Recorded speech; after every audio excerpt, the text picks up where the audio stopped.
ಮಂಗಳ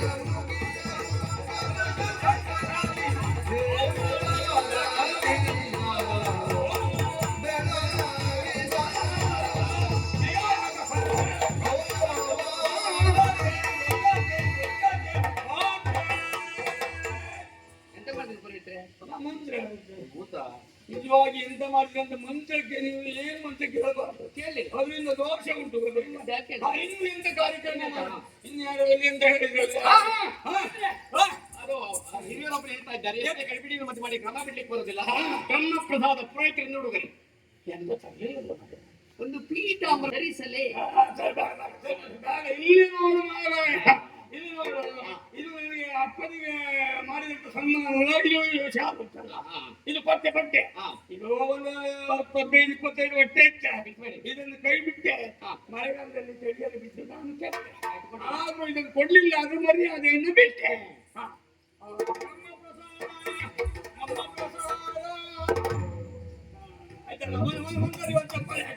ಬ್ರಹ್ಮ ಪ್ರಸಾದ ಕೊಟ್ಟು ಓದುವವರಿಗೆ ವಧುವರರಿಂದ ಬ್ರಾಹ್ಮಣರಿಗೆ ಹುಡುಗರೆ ಹುಡುಗರೆ ಆಯ್ತು ಆಯ್ತು.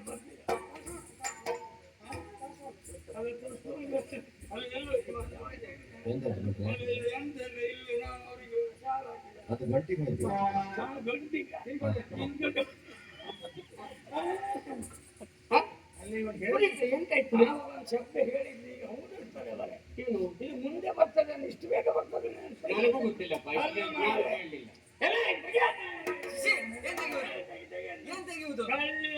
ಅದು ಕೊಟ್ಟ ಅದು ತೋರ್ತಾ ಉಂಟಲ್ಲ ಹೇಗೆ ಎಲ್ಲ ಶುದ್ಧ ಮಾಡಿ ಹಾಕಿದ್ದಲ್ಲ, ಎಂತ ಮಂತ್ರ ಮಾಡಿ ಶುದ್ಧ ಸಮರ್ಪಯಾಮಿ.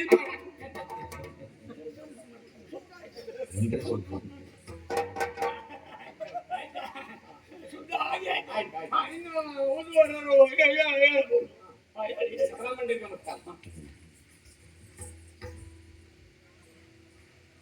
ಶುಭವಾಗಲಿ ಶುಭವಾಗಲಿ, ಸುಖದಿಂದ ಬಾಳಿ ಬರ್ತೀವಿ ಆಯ್ತಾ. ಶೀಘ್ರ ಕಲ್ಯಾಣ ಪ್ರಾಪ್ತಿರಷ್ಟು.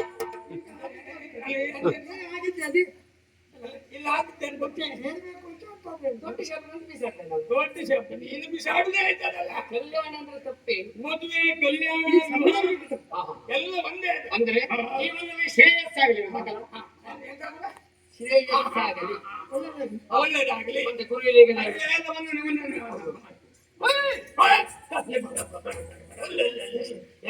ಬಂಟು ಮದುವೆ ಆದ ದಿವಸದಲ್ಲಿ ಮುಂದಿನ ಕಾರ್ಯಕ್ರಮ ಇದು ಕೈ ಎತ್ತಿ ಕೊಡುವಂಥದ್ದು. ನಾನಲ್ಲ, ಹೌದೌದು, ಅಣ್ಣನಾದವ ಅಪ್ಪನ ಸ್ಥಾನದಲ್ಲಿ ಪುರೋಹಿತರ ಮೊದಲೊಂದು ಎಚ್ಚರಿಕೆ ಮತ್ತು ಸೂಚನೆ. ನನಗೆ ಕೈ ಎತ್ತಿ ಕೊಡುವಾಗ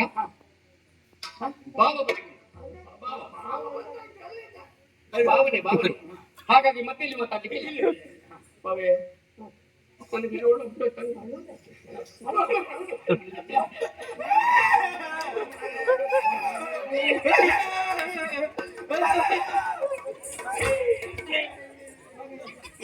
ಹೆಣ್ಣನ್ನು ಕೈ ಎತ್ತಿ ಕೊಡುವಾಗ ದುಃಖ ಹಾಗಂತ ಕೈ ಎತ್ತಿ ಕಣ್ಣೀರು ಇಡ್ತಾ ಎತ್ತಿ ಕೊಡುವಾಗ ನನಗಿರುವುದು ಒಟ್ಟೆ ತಂಗಿ ನನಗೆ ಹಿಂದಿಲ್ಲ.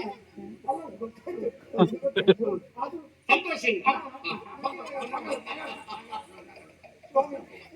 ನೀವು ಅಳುವಾದ್ರೂ ಆಗ್ಬೋದು. ಬಹಳ ಮುದ್ದಿನಿಂದ ಸಾಕಿದ್ದೇವೆ. ಅವಳು ಬಹಳ ಶ್ರೀಮಂತಿಕೆಯಲ್ಲಿ ಬೆಳೆದವಳು, ಹಾಗಾಗಿ ಜೀವನದಲ್ಲಿ ಏನು ತೊಂದರೆ ಆಗಲಿಕ್ಕಿಲ್ಲ. ಸುಖವಾಗಿ ಅವಳು ನೋಡಿಕೊಳ್ಬೇಕು. ತಂಗಿ ಏನೇ ಇದ್ದರು ಗಂಡನ ಮನೆಗೆ ಹೋಗ್ಬೇಕು. ಯಾಕೆಂದ್ರೆ ಒಂದು ಮನೆ ಬಿಟ್ಟು ಮತ್ತೊಂದು ಮನೆಗೆ ಹೋಗುವಳಲ್ಲ ನೀನು. ಒಂದು ಮನೆ ಬಿಟ್ಟು ಒಂದು ಮದುವೆಯಾಗಿ ಒಂದು ಮನೆ ಬಿಟ್ಟು ಮತ್ತೊಂದು ಮನೆಗೆ ಕಮಲನ್ನು ಬಿಟ್ಟು ಗಂಡನ ಮನೆಗೆ ಹೋಗುವಳಲ್ಲ, ಅಲ್ಲಿ ಸುಖವೋ ಕಷ್ಟವೋ ಏನೇ ಇದ್ರು ಸುಖ ಇದ್ರೆ ತೊಂದರೆ ಇಲ್ಲ. ಏನು ಇದ್ರು ತೊಂದರೆ ಆಯ್ತಾ ಕೂಡಲೇ ಗಂಡನ ಬಿಟ್ಟು ಬಾದ್ರೆ ಒಳ್ಳೆ ವಾಕ್ಯ ಒಳ್ಳೆ ವಾಕ್ಯ. ಹಾಗೇನೆ ಹೇಳುದು, ಕಷ್ಟವಿರಲಿ ಸುಖವಿರಲಿ ಸಹಿಸಿಕೊಂಡು ಬಾಳ್ಬೇಕು. ಕಷ್ಟ ಇರಲಿ ಸುಖ ಇರಲಿ, ಗಂಡನೊಟ್ಟಿಗೆ ಬಾಳ್ವೆ ಜೀವನದಲ್ಲಿ ಸಂತೋಷ. ಸತಿ ಬಾಳ್ವೆ ಹಾಗಾಗಿ ತಾವು ದಯಮಾಡಿ ಚಂದ ರೀತಿಯಲ್ಲಿ ನೋಡ್ಕೊಳ್ಬೇಕು.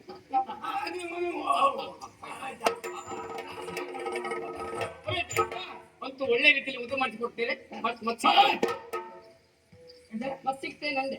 ನಾವು ಕೆಲವು ಕಾರ್ಯಕ್ರಮಕ್ಕೆಲ್ಲ ಹೋಗಿ ಕಂಡಿದ್ದು ಮಾರೆ, ನೀನು ಹೀಗೆ ಮಾಡ್ತೇನೆ ಗೊತ್ತಿಲ್ಲ. ಎಂತಾಯ್ತು? ಅಲ್ಲ, ಕಾರ್ಯಕ್ರಮ ಒಂದು ಒಳ್ಳೇದಾಗ್ಲಿ ಅಂತ ಹೇಳುದು, ಕೊನೆಗೆ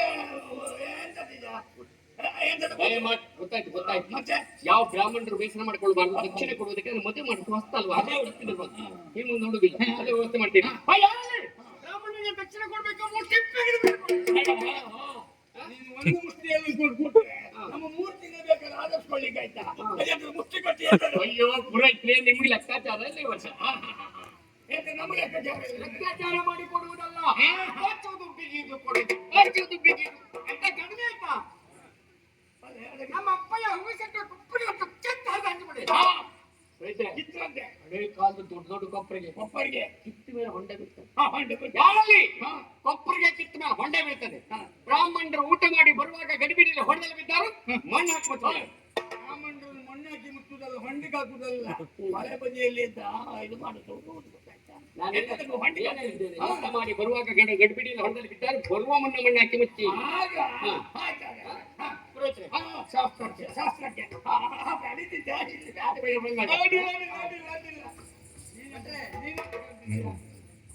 ಒಬ್ಬರೇ ಇರ್ತೀರಾ? ಅಲ್ಲ, ಯಾಕೆ ಯಾಕೆ ಗಂಡಸನು ನಾನು ಒಬ್ಬನೇ. ನಾನ್ ಬರೋಣ ಅಂತ. ನೀನ್ ದಯವಿಟ್ಟು ನೀನ್ ಬರೋದ್ ಬೇಡ, ನೀನ್ ಬರೋದ್ ಬೇಡ. ಯಾಕೆ?